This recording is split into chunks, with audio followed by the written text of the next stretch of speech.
В этом году у нас сложилась очень интересная ситуация, что подобралась, ну, как вам сказать, лучшая пятерка в мире. И это даст то, что дает ценность любому спортивному состязанию. Непонятно, кто будет чемпионом до последнего подхода. Это будет интрига.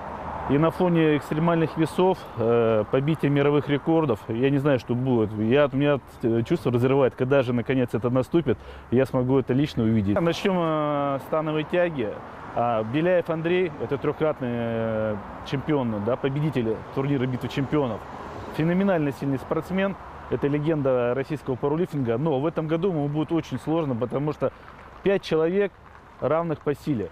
Я никогда не думал, что такая ситуация сложится, но у нас она сложилась.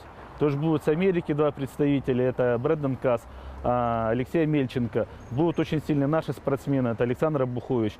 Сильнейший спортсмен 2012 года уходящего, Константин Поздеев в становой тяге. И здесь вот, все сложилось. Вот, реальные звезды, которые нам покажут сильнейшее событие 2013 года.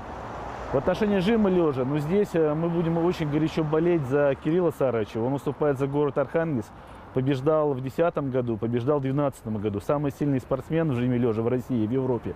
Я крайне надеюсь, что в этом году он станет трехкратным чемпионом. Для этого все делается. И самое главное, спортсмен мотивирован. Но нельзя сбрасывать со счетов Лазла Мезереша, потому что в том году они разошлись всего в полбалла. И в этом году, судя вот по моему общению, то, что он выкладывает в интернете, Лазла везет очень сильную форму. Так что все будет опять известно только на последних подходах на турнире.